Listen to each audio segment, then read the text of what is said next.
Hey guys, me Sam Stein back again. I joined with the great Matthew Cappucci, Capital Weather Gang, meteorologist extraordinaire.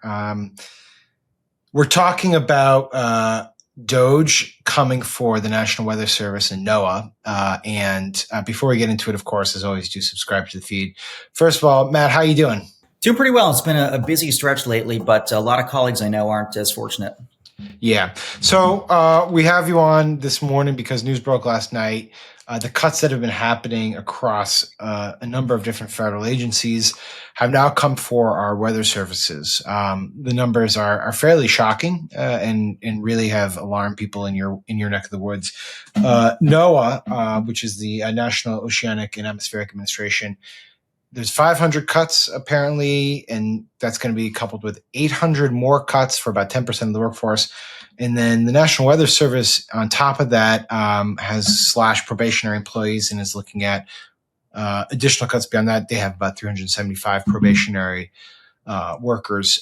Probationary, just as I've always stressed, it has bad connotations, but it just means you've been working there for about a year or so. And it means that you're easier to fire because you have fewer protections in the workplace. Before we get into the devastation that these cuts will bring, Matt, why don't you talk to us about what these two organizations do on a day-to-day basis so that people who might not be familiar with it can understand what we're talking about? Yeah, so NOAA is basically anything environmental, anything to do with the atmosphere, the oceans. It's both ongoing warnings and also research, too, to sort of embolden our understanding of the world around us. The National Weather Service costs taxpayers about $1.3 billion a year, which amounts to about $4 per person, so roughly a cup of coffee. It's a Starbucks. Yeah, a single Starbucks. That's where we get all of our watches, warnings, advisories, forecasts. And so anytime your phone buzzes with a tornado warning or a flash flood warning or anything like that, it's coming from the National Weather Service. They have 122 different offices across the country where forecasters are staffed 24/7, watching the radar, making sure things are going the way they're supposed to, issuing warnings. They also issue forecasts for the ocean, for airports, for everything in between. They're responsible for commerce, for facilitating shipping, trade, pretty much everything you can imagine. Climate change monitoring too. And so anything that has to do with weather or the atmosphere, it's NOAA or the National Weather Service. In addition, they also have a couple national centers. So like the National Hurricane Center, that's a NOAA agency. They have the Storm Prediction Center. And so a lot of different moving parts with this. All right, let's just focus on like flights because airline travel's in the news a lot recently because of the cuts that have happened to the FAA. But as you rightly point out, a lot of our airline operations depend on having really good insight into what weather and weather forecasts are going to be. Will these cuts impact air travel in the United States, and if so, how? They very well could, but that sort of remains to be seen to the extent that they do. We know that the Aviation Weather Center obviously falls under NOAA and the National Weather Service. We don't know how many cuts there have been there, if any.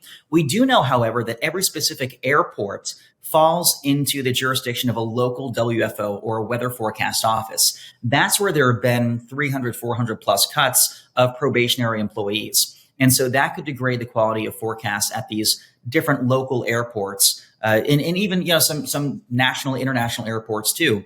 The other thing I'm concerned with as well is that we are seeing a reduction in the number of weather balloons launched over some remote areas. Like in Alaska, for example, Kotzebue is no longer launching weather balloons due to staffing issues, which doesn't sound like much. But if you're in the state of Alaska and you're trying to get a forecast, you want a 3D perspective of the atmosphere, the only way to do that is with a weather balloon. And less data in means degraded data out. And that will negatively impact weather models and forecasts too. I guess I'm trying to get a better sense of, on a sort of day-to-day granular level, how do these cuts impact a layman's life, right? For me, obviously, I can make sense of it. I care about this stuff, but let's say you're just sort of out in the middle of the country. You check the weather regularly, but you don't really think you interact with the NWS or NOAA. Like, how would this affect you? I'll be honest, about 99% of the time, it won't affect you, and 1% it will in a very big way. For example, back on November 4th of last year, we had a morning line of thunderstorms move into the greater Oklahoma City area.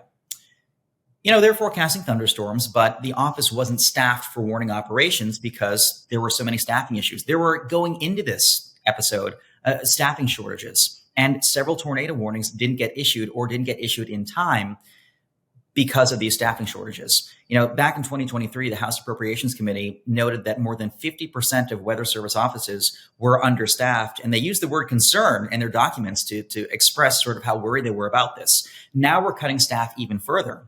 In the past 10, 15 years, we've seen a roughly 15% reduction in overall Weather Service employees in the non-managerial positions anyway.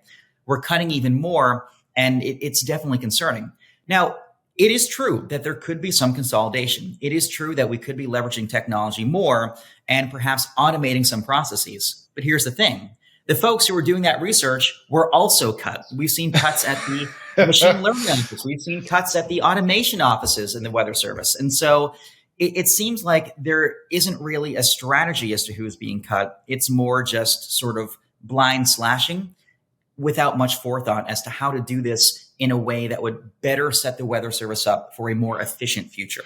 Well, is the issue here, I'm going to say this probably inarticulately, but is the issue here about sort of how one philosophically views government services? To me, weather forecasting is a public good, right? I pay for it not because I want to get money back for it. I pay for it because I want to have information at my disposal, right? Similarly to like the Postal Service, right? I know that the Postal Service might lose money, but I pay for, in the form of tax dollars, the possibility that one day I want to send a piece of mail, and be able to do it relatively cheaply. It's a public service, it's a public good that we contribute to. Whereas people who look at this in a different philosophical lens may say, this is, wasted taxpayer money. We can, privatize this data, or we can even sell this data privately and make money from it. Is that really what this comes down to? Well, I love the way you define it when you talk about, losing money. No one ever says that the military loses $820 million a year. And yet when it comes to the Weather Service, suddenly we're trying to cut something that is, 0.15%. So less, barely a 10% of military funding. Well, it's the same thing with the Postal Service. It loses money, but we need the Postal Service to have something to deliver goods, right? I mean, that's a public utility. Of course. And the boom for the economy, I mean, anything that moves from place to place in the United States depends on the weather. If you're flying in an airplane, believe me, you want the pilots to know the weather. If you are traveling in a cruise ship, you want the folks in charge to know the weather. If you're driving, you want to know the weather. And if you have a weather app, free or paid for, that data originates from the National Weather Service. Even if a weather app is doing their own manipulation of some of the data, that data comes from remote sensing that is funded by the Weather Service, whether it be satellites that are launched, weather balloons that are launched, et cetera. And so it sort of floors me that this is what's being cut. I understand that the government has wasteful spending. The government certainly does. I don't think anyone out there debates that we're all as a country spending too much money. But if we're looking for places where there is significant waste, I don't think we're necessarily looking correctly here. Last question, what are the next steps here? I don't have any insight into how the federal workforces at these agencies are responding to this.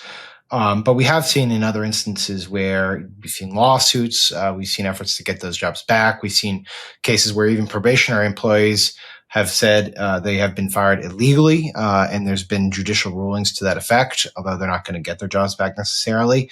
What's your sense from talking to folks in the field about where this goes? Well, I think it'll be a lengthy sort of a legal battle that will play out. And unfortunately, it will likely be a roller coaster ride for the folks who were just let go. Judge Will Alsup in Northern California, district judge there, recently ruled that, OPM can't be firing folks. And so there are already lawsuits ongoing. I'm sure that folks in the National Weather Service will join those lawsuits. He used a precedent set back in 1883 to make his case. It's a pretty compelling case. And so that ruling now has to kind of go through the chain, and we'll see what happens there. But there are a couple things I want to point out.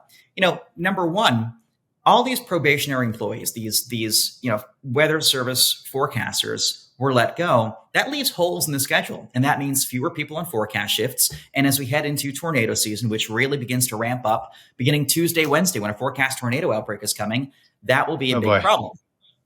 Hurricane season, same thing too. We have a La Nina ongoing right now, which should be near or above average hurricane season once again.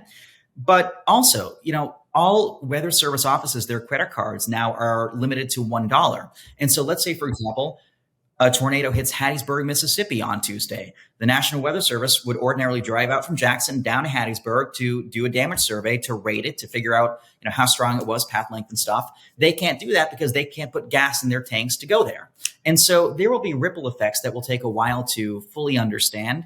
And will so we understand when it happens? Will we put the pieces together? Will we be able to connect the dots? I think we'll be able to. And truth be told, that will come to not only the journalists, but also folks in the Weather Service who've been reaching out. I've been fortunate to have, from my end, a dozen sources who've been sort of feeding me information. And so I think the number of people affected is great enough that we can get the information out there that we need to. It's unfortunate it's coming to this. It is sort of short-sighted for how the Weather Service will be handled in the future, but it's where we're at. All right. Well, keep us posted on what you're hearing, okay? And thank you again for jumping on and joining us. You're a friend of the program. Really appreciate it, Matt. Take care, okay, bud? Always a pleasure. Hey, YouTube fam. If you want to support the Bulwark, the best way to do it is by becoming a YouTube Bulwark Plus member.